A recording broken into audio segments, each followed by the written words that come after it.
Good morning class. आज की इस वीडियो में बेटा हम लोग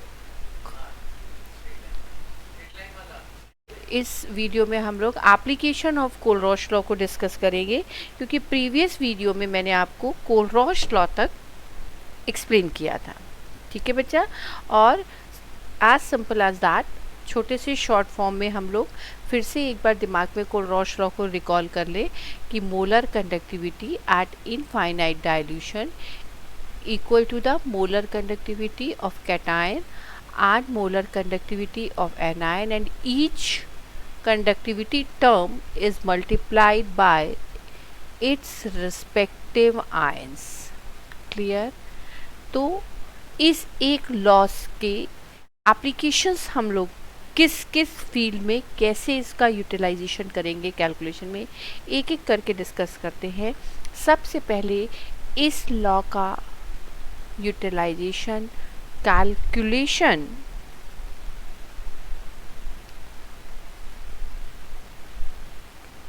फर्स्ट है calculation of molar conductivity at infinite dilution for weak electrolyte, यानी वीक इलेक्ट्रोलाइट के मोलर कंडक्शन के लिए हम इसका यूटिलाइजेशन करते हैं। Because weak electrolyte eight infinite dilution can not be experimentally determined, क्योंकि फैक्टर ये था कि जितने हमारे आयोनाइजेशन फैक्टर थे वो एक लिमिट के बाद स्टॉप हो जाते हैं, चाहे जितना मर्जी आप डाइल्यूशन इंक्रीज कर लीजिए। इट मीन्स क्यों?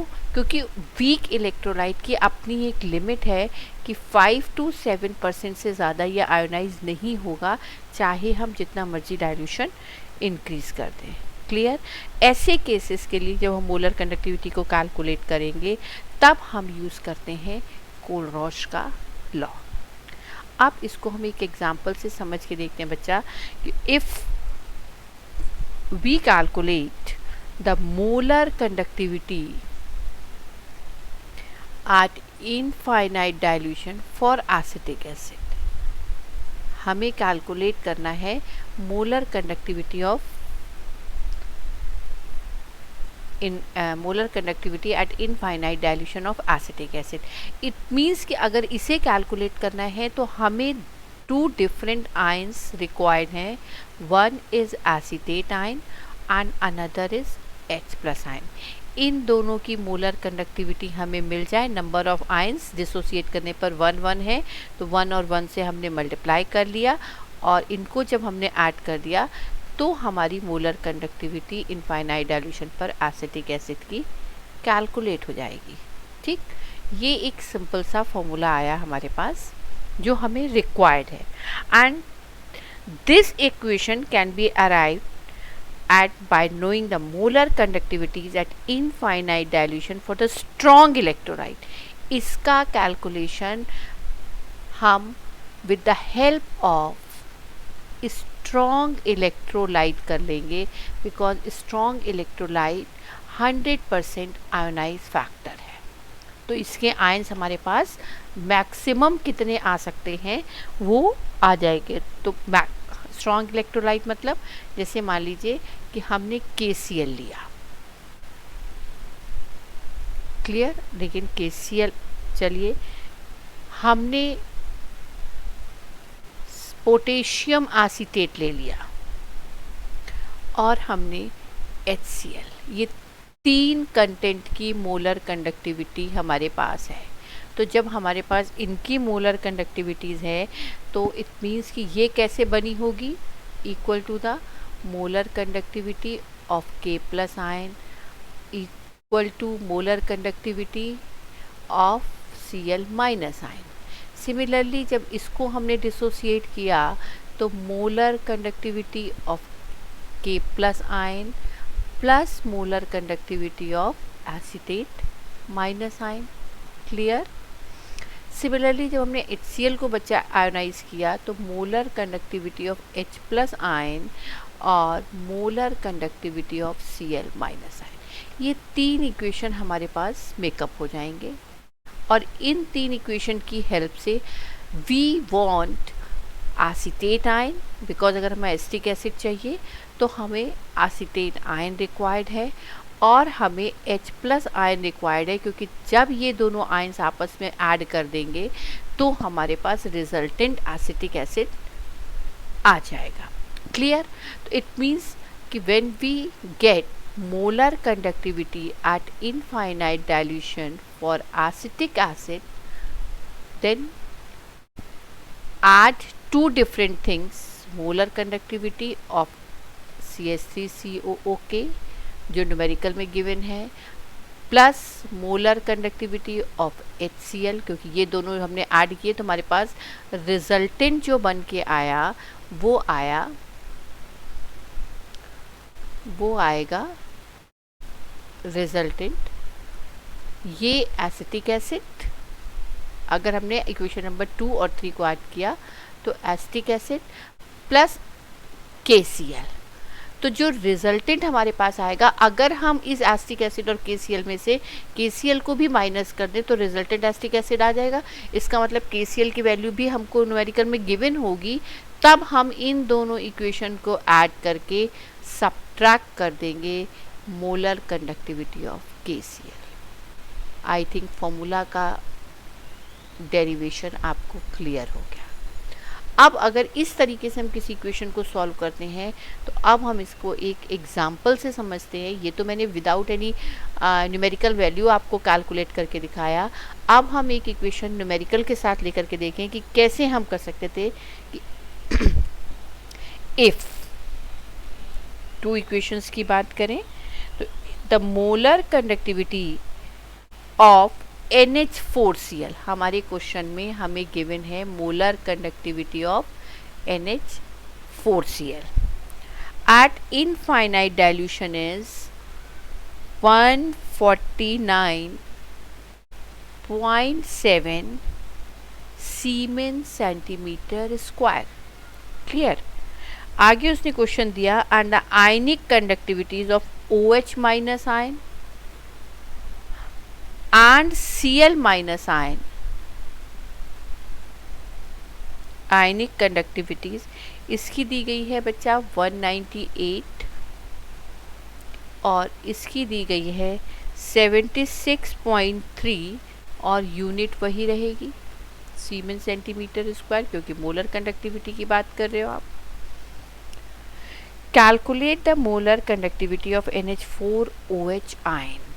अब उसने आपसे कहा कि molar conductivity of NH4OH ion हमको चाहिए, तो अकॉर्डिंग टू द न्यूमेरिकल हमारे पास ये दोनों तब मेकअप होंगे जब molar conductivity of NH4 plus की हो आपके पास और molar conductivity of OH minus होगी, दोनों आयनिक स्पीशीज होगी, तब आप इसको ऐड कर पाओगे। क्लियर? जब हम इस तरीके के क्वेश्चंस करेंगे बच्चा तो हमारे पास NH4 कहाँ से मिलेगा? इस NH4Cl से मिलेगा। ठीक? OH हमें कहाँ से मिला? इक्वेशन नंबर 2 से मिला। तो रिजल्टेंट हमारे पास जो फॉर्मूला बन के आएगा और Cl मुझको हटा देना है। ठीक? तो हमें केवल ऐड क्या करना है? ये और ये।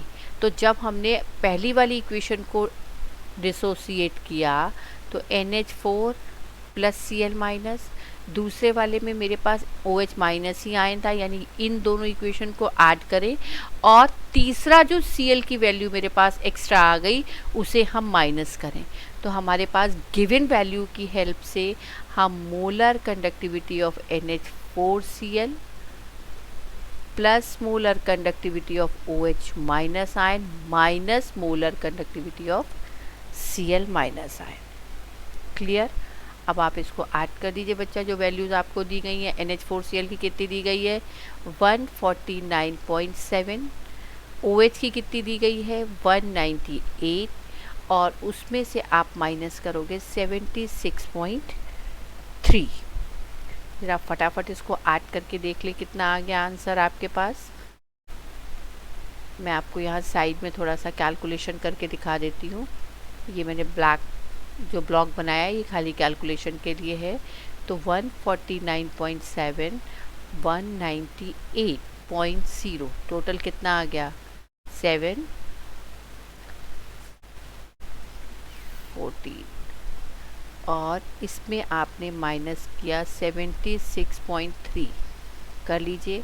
7 में से 3 गया 4, 7 में से 6 गया 1, अब यहाँ से आपने कैरी किया 14 तो 7 और ये आ गया 2। तो आंसर हमारे पास आ गया 271.4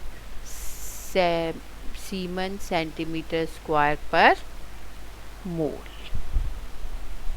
clear?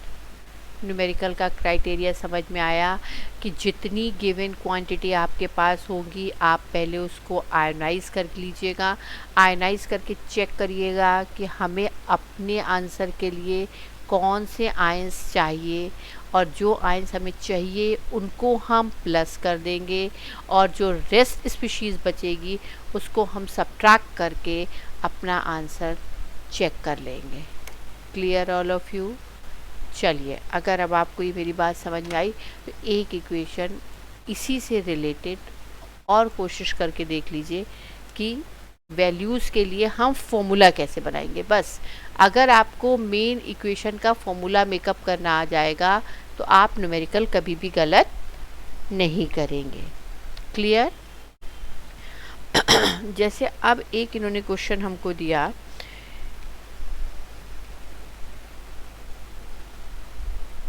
if molar conductivities at infinite dilution of NaCl, यानी molar conductivity of NaCl given है, molar conductivity of HCl given है and molar conductivity of sodium acetate given है।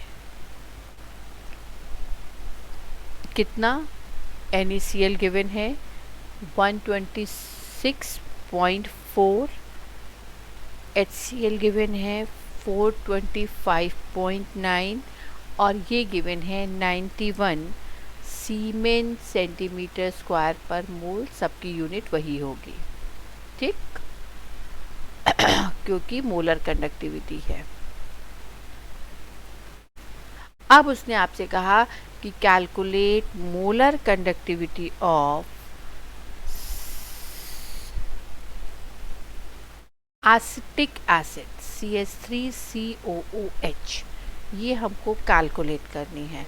So according to the rule हमको अगर molar conductivity of acetic acid calculate करनी है so we require molar conductivity of acetate ion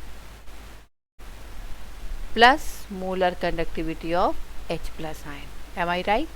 अब हमारे पास जो तीन गिवन इक्वेशन थी, इक्वेशन नंबर 1, इक्वेशन नंबर 2 और इक्वेशन नंबर 3, आप चेक करिए कि आपने HCl डिसोसिएट किया तो H हमको यहाँ से मिल जाएगा और इक्वेशन नंबर 3 में अगर हमने इसको डिसोसिएट किया तो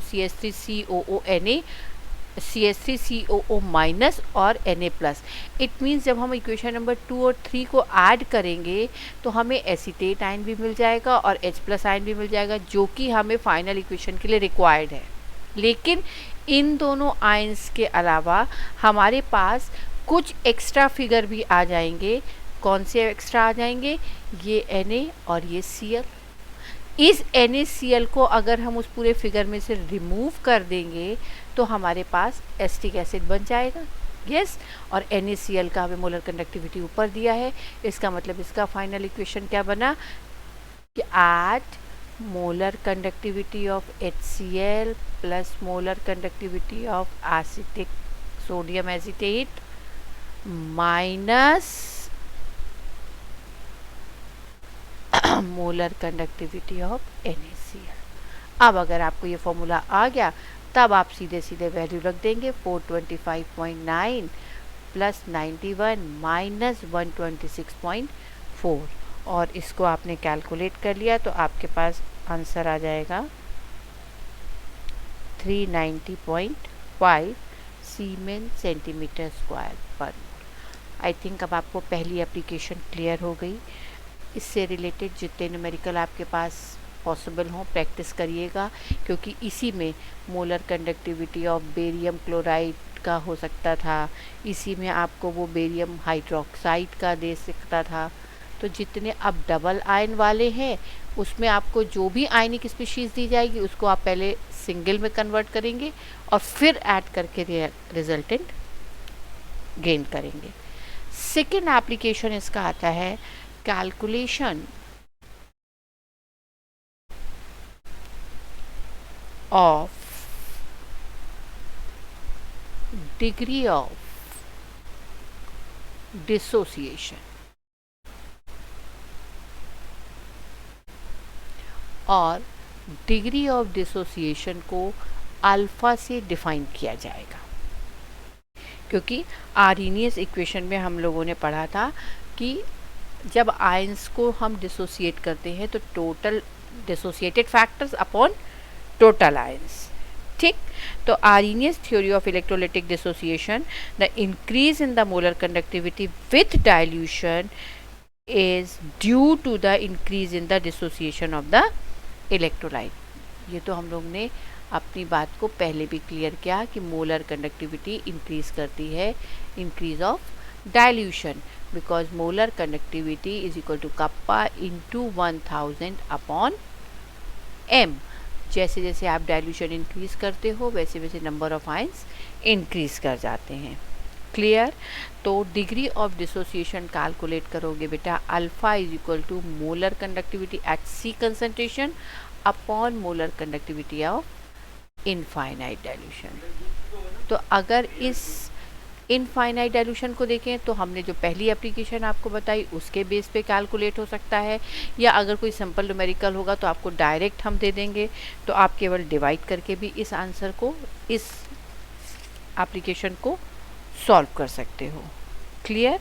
जैसे एक न्यूमेरिकल जो मैंने अभी आपको कहा कि पहले हम इसको इसके हेल्प से कैलकुलेट कर सकते हैं, तो एक ऐसा न्यूमेरिकल देख लेते हैं जिसमें पहले हम इसको कैलकुलेट करें फिर दोनों का रेशियो निकाल दें तो डिग्री ऑफ डिसोसिएशन आ जाएगा। जैसे for example the molar conductivities eight infinite dilution for potassium chloride, यानी इन्होंने क्वेश्चन में आपको मोलर कंडक्टिविटी ऑफ KCl दिया, molar conductivity of hydrochloric acid HCl दिया, and potassium acetate molar conductivity of CH3COO के दिया। पहला था 130.1, दूसरा था 379.4 और तीसरा है 95.6 सीमेन सेंटीमीटर स्क्वायर पर मोल, सीमेन सेंटीमीटर स्क्वायर पर मोल और सीमेन सेंटीमीटर स्क्वायर पर मोल। अब उसने कहा calculate the value of molar conductivity at infinite dilution. चलिए वो तो हम लोग अब निकाल लेंगे एसिटिक एसिड की, क्योंकि हमने अभी आपको इससे पहले भी इसका फॉर्मूला डिराइव करना बताया। If molar conductivities of a given acetic acid solution, अब उसने कहा कि अगर आपको मोलर कंडक्टिविटी C कंसंट्रेशन पर 48.5 सीमेन सेंटीमीटर स्क्वायर पर मोल गिवन है, तब आप degree of dissociation alpha calculate करिए। तो यहाँ उन्होंने आपसे दो चीज़ें कैलकुलेट करवाई, पहला molar conductivity at infinite dilution for acetic acid, और जब ये आप इनफाइनाइट पे कैलकुलेट कर लेंगे तो उन्होंने molar conductivity at C concentration of acetic acid numerical में सेकंड पार्ट में गिवन करी कि ये है, देन कैलकुलेट अल्फा। तो ऊपर वाला सेक्शन बेटा प्रीवियस फैक्टर की तरह आप कैलकुलेट कर लेंगे फटाफट। हमें चाहिए एसिटिक एसिड यानी H ये और एसीटेट ये, यानी इन दोनों को ऐड करके KCl को माइनस करेंगे तो 379.4 प्लस 95.6 माइनस 130.1। फटाफट इसको कैलकुलेट कर लीजिए, कितना आ गया आपका आंसर? 344.9 सीमेंस सेंटीमीटर स्क्वायर पर मोल। ये आपका आ गया इनफाइनाइट डाइल्यूशन पर। And the formula is alpha is equal to molar conductivity at C concentration upon molar conductivity of infinite dilution. तो 344.9 अपॉन 48.5 डिवाइड कर दिया, आंसर सॉरी सी कंसंट्रेशन का ऊपर रखना था, तो सी कंसंट्रेशन का था 48.5, इनफाइनाइट डाइल्यूशन का था 344.9, दोनों को डिवाइड कर दिया। So answer is 0. जब हमारा कैंसिल ना हो तो चुपचाप डिवाइड कर दो, तब आंसर इजी आ जाता है। तो हमारा डिग्री ऑफ डिसोसिएशन आ गया 0.141। क्लियर? तो हम लोगों ने 2 एप्लीकेशन कोलरॉच के अभी डिस्कस किए। कौन कौन से? पहला, help in the calculation of the molar conductivity at infinite dilution for weak electrolyte with the help of strong electrolyte. और दूसरा हमने अभी आपको डिस्कस किया, it is use for the calculation of degree of dissociation. और तीसरा हम इसका यूटिलाइजेशन कर सकते थे, calculation of dissociation constant. Third use is calculation of dissociation constant. अब अगर किसी भी फैक्टर को आप कांस्टेंट के वर्ड में रिप्रेजेंट करते हैं बेटा, तब हमेशा हम लोग निकाल देते हैं केसी। ठीक? तो डिसोसिएशन कांस्टेंट के हो जाएगा। किसी कंसंट्रेशन पर निकालना हो, ये सारा का सारा जो हम लोग कैलकुलेट कर रहे हैं, ये किसके लिए कर रहे हैं बेटा? For weak electrolyte. और तब इन्होंने आपको वीक इलेक्ट्रोलाइट के लिए जब डिसोसिएशन कांस्टेंट की बात करी, तो सिंपल वही आयोनाइजेशन थ्योरी कि K C is equal to C concentration पर C alpha square 1 minus alpha.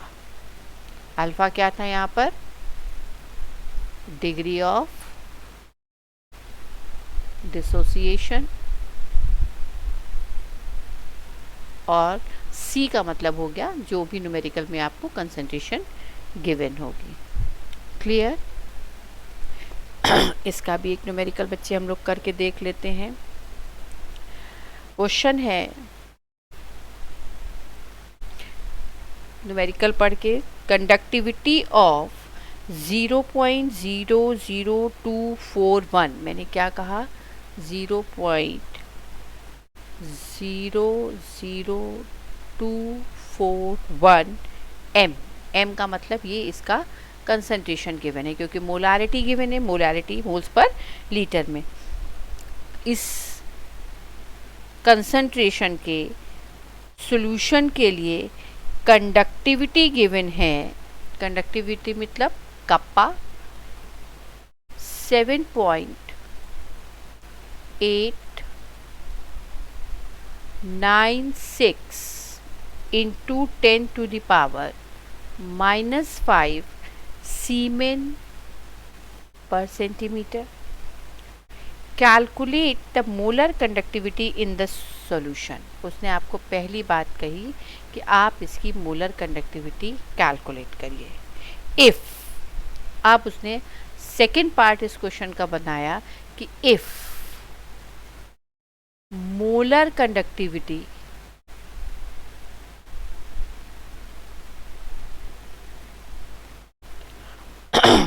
at infinite dilution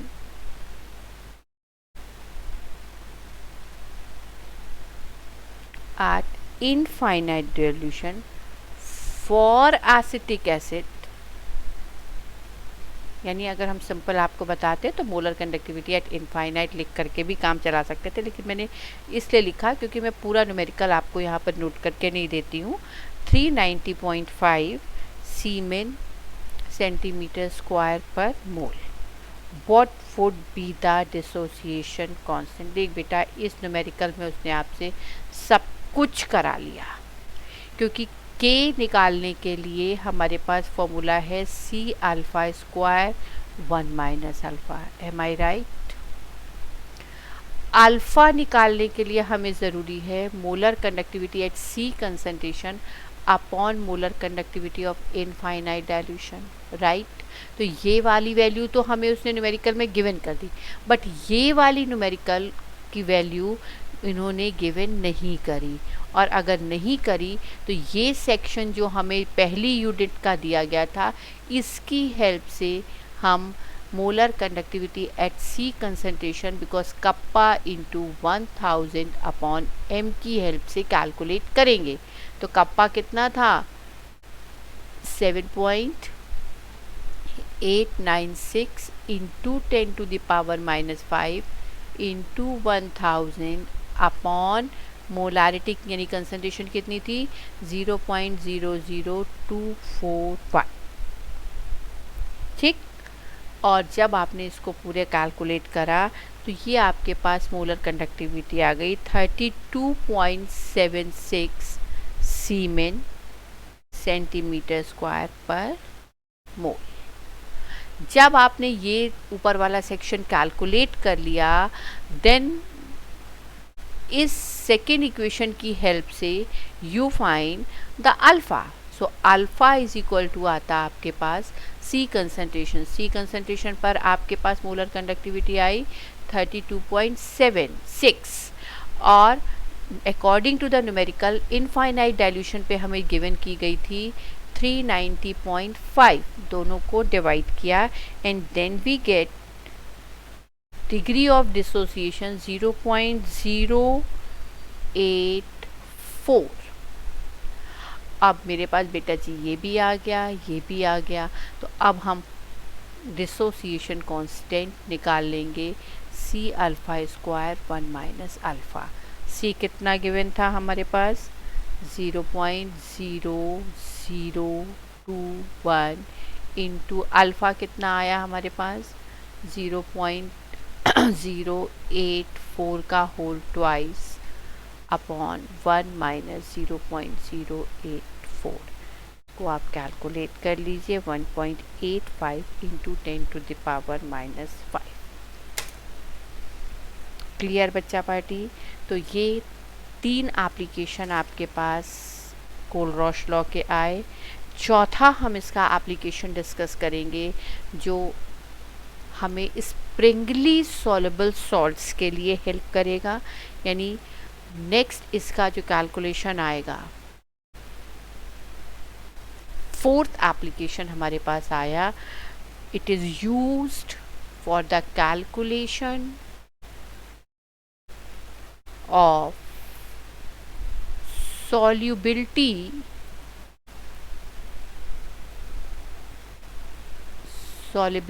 of springly soluble salts.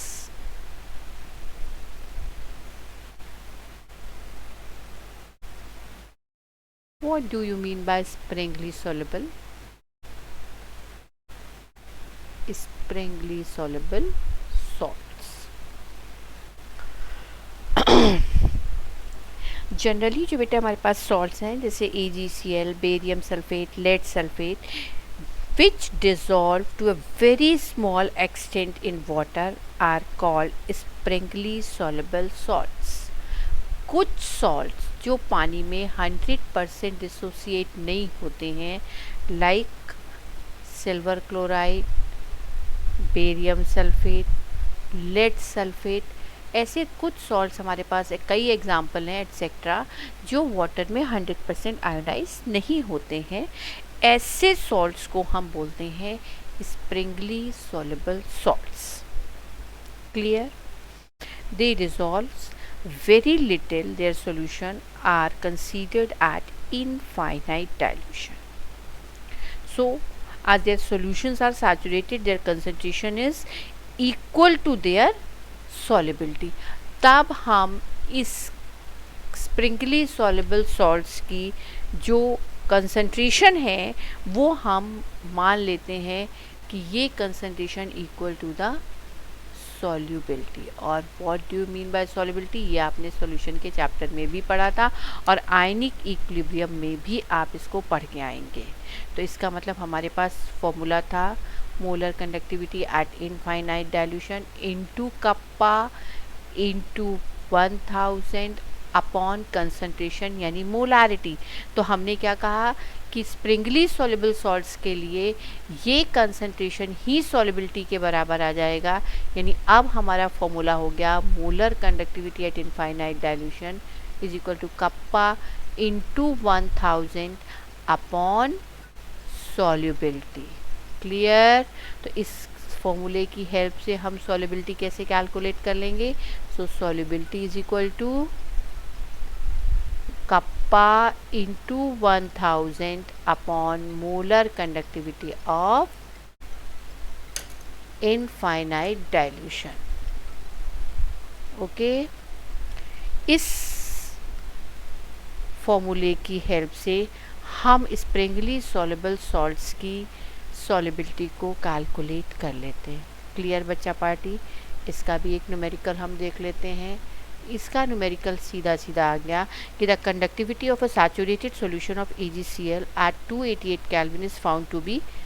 तो इन्होंने कहा आपको कि एक AgCl सॉल्यूशन है जिसकी कंडक्टिविटी सैचुरेटेड सॉल्यूशन की हमने गिवन कर दी कप्पा 1.382 इंटू 10⁻⁻6 सीमेन पर centimetre square. Find its solubility, यानी सॉल्युबिलिटी हमें फाइंड करनी है। Given the ionic conductance of Ag plus की वैल्यू गिवन है 61.9 और Cl माइनस आयन की हमारे पास गिवन है 76.3 सीमेन सेंटीमीटर स्क्वायर पर मोल। तो पहले केस में तो बच्चा हम इसको एज यूजुअल निकाल लेंगे जैसे कि निकाल रहे थे कि molar conductivity at infinite dilution is the sum of the ions. तो सम ऑफ में Ag का ion plus molar conductivity of Cl minus ion and each term is multiplied by its ionic factor. तो AgCl को जब आपने ionise किया तो Ag plus Cl minus ion, तो एक एक ही दोनों के आयन थे, दोनों को 1 से मल्टीप्लाई करा तो ये आ गया 61.9 प्लस 76.3, दोनों को ऐड कर दिया बच्चे तो ये आ गया 138.2 सीमेन सेंटीमीटर स्क्वायर पर मोल। ये हमारा इनफाइनाइट डाइल्यूशन का AgCl के लिए वैल्यू कैलकुलेट हो गई। अब हमारे पास फॉर्मूला था solubility is equal to kappa into 1000 upon molar conductivity at infinite dilution. हमें कैलकुलेट क्या करनी थी? सॉल्युबिलिटी कैलकुलेट करनी थी। तो अब वी राइट द फॉर्मूला और इस फॉर्मूले में kappa into 1000 upon molar conductivity of infinite. Kappa हमारे पास कितना था? 1 पॉइंट, ये है न्यूमेरिकल में गिवन है 1.382 इंटू 10⁻⁻6 इंटू 1000 अपॉन ये कितना कैलकुलेट होकर के आया बेटा? 138.2। तो जाहिर सी बात था कि बहुत सिंपल कैलकुलेशन हो गया कि इस 10⁻6 को हम नीचे ले आए तो ये 6 हो गया, 3 से 3 कैंसिल हो गया तो बचा केवल 10⁻3। अब ऊपर एक डेसिमल हटा तो 10, यहाँ का डेसिमल हटा तो 3, एक ज़ीरो से एक ज़ीरो और कैंसिल कर दिया, 130 से 1382 पूरा कैंसिल हो गया। तो मेरे पास कितना बचा? 3 और 2 5, यानी ऊपर जाने पर आंसर आ गया 10⁻⁻5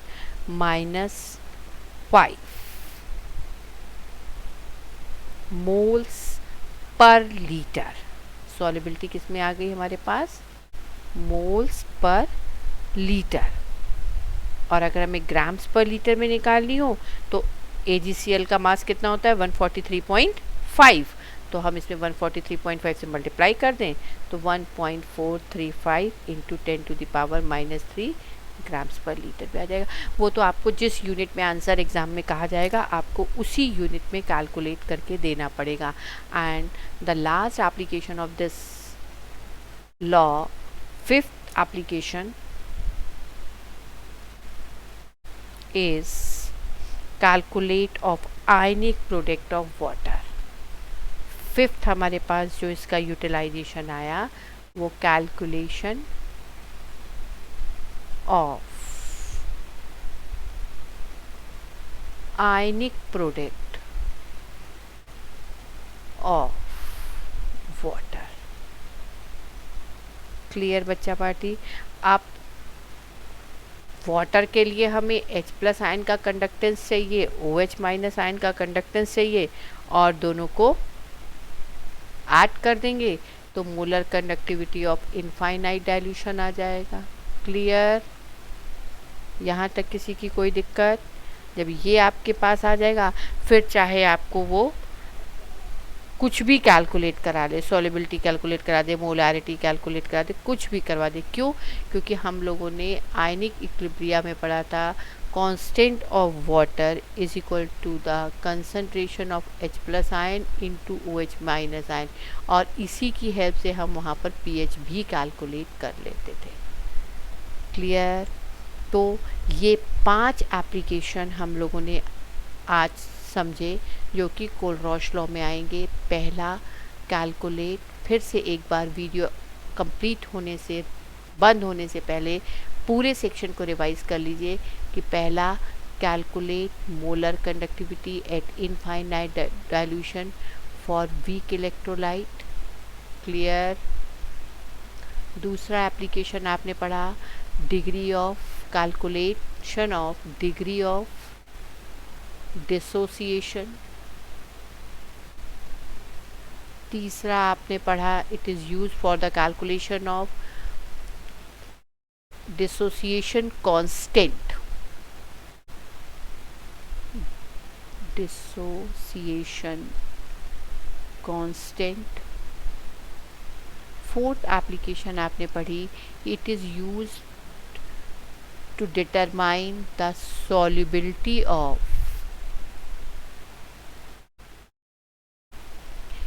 springly soluble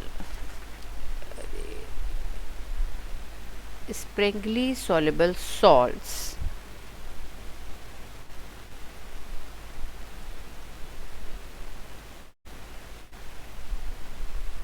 springly soluble salt। और लास्ट हम लोग ने पढ़ लिया कि it is use in the calculation of ionic product of water. Clear? तो कोलरॉश लॉ से हम लोगों ने पहले मोलर कंडक्टिविटी सेम वैसे ही कैलकुलेट कर लेंगे, और मोलर कंडक्टिविटी के लिए हम लोगों को पता है अगर और भी पीछे जाना पड़े तो कप्पा इंटू 1000/m को यूटिलाइज कर लेंगे, यहाँ से निकाल लेंगे, और दोनों ही फिगर से जब H+ और OH- की वैल्यू हमारे पास आ जाएगी तो हम सीधे उसके आयंस का मल्टीप्लिकेशन कर देंगे। तो ये था हमारा एप्लीकेशन ऑफ कोलरॉश लॉ। तो आई थिंक कि ये सारे एप्लीकेशंस आपके समझ में आ गए होंगे, और इनके न्यूमेरिकल को आप एक बार फिर से प्रैक्टिस करिए। जितने आपके पास मैक्सिमम क्वेश्चंस हैं उनको आप ऐड करेंगे तब आप इस एक फिगर पे इंक्रीज कर पाएंगे। Okay, thank you so much.